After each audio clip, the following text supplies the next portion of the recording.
Oh yeah, this is perfect. Hey there folks, Lenny Rudow here for FishTalk magazine. We've come to AllTackle in beautiful Annapolis, Maryland today to talk about how to gear up for spring trophy striper trolling. Now, first thing is of course you need a rod and reel. There are 3 reasons why I like this Penn Warfare combo. First is it has a level winder reel with a star drag. It's reliable, it's a decent piece of equipment. The second thing is, it has a sturdy tip so it can handle the heavy weight that goes along with a lot of the umbrella rigs and tandems that you use while trolling for stripers. And the third thing is, frankly, it's priced reasonably. This rod and reel combo only costs $100, $120, maybe $130. It's not very expensive. Now, if you want to get a little bit fancier, of course you can. With a reel like this Avid Patriot, that's a nice rig right there, and that gets you a lever drag instead of a star drag, but it is a lot more expensive.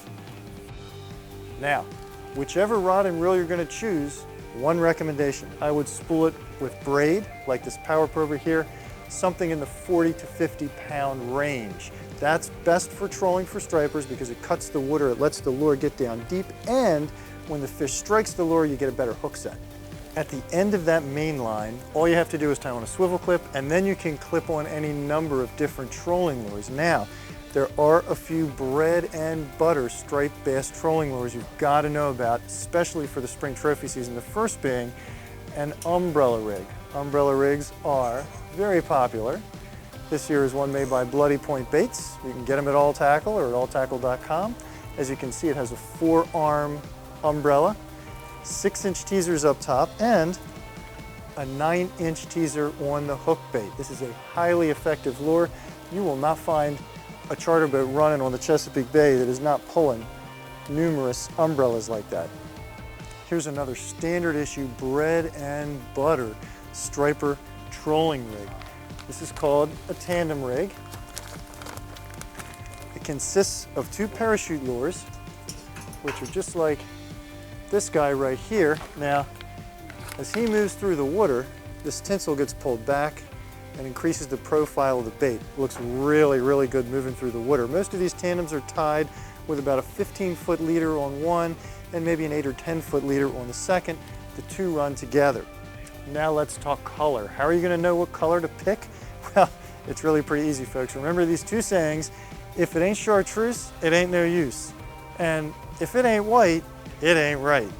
One exception. On really dark days or when the water is really discolored and visibility is low, dark colors like purple really begin to shine. Other than that, stick with your chartreuses, stick with your whites, mix the 2 together.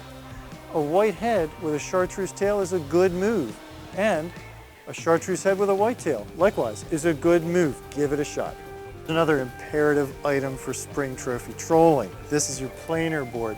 This will allow you to stack lines out on either side of your boat, a half a dozen or more per side. A couple key points: you want to make sure you get one that has a flag, because otherwise people can't see them. Somebody might run over them. Sometimes the boards hit each other. Here we have the planer board line. Now this is 100 feet of 800-pound test.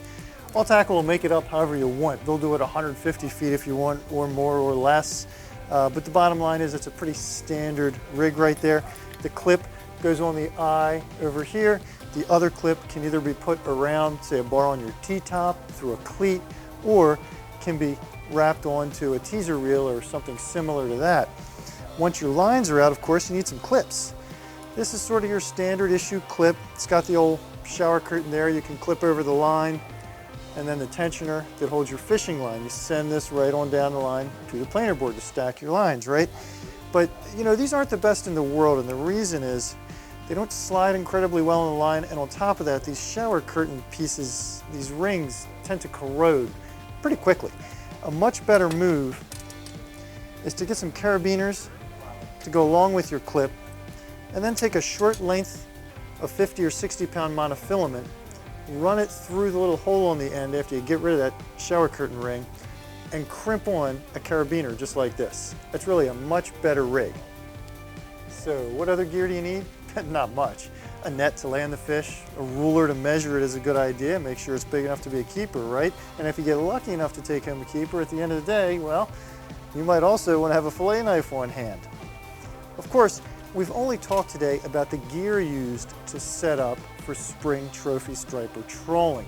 If you want to learn the tactics and get the know-how it takes to go out there and be successful, be sure to go to fishtalkmag.com. Check out our how-to section. We have plenty of good details there on how you can be successful trolling for spring trophies. Don't miss another cool Fish Talk video. Click below to subscribe.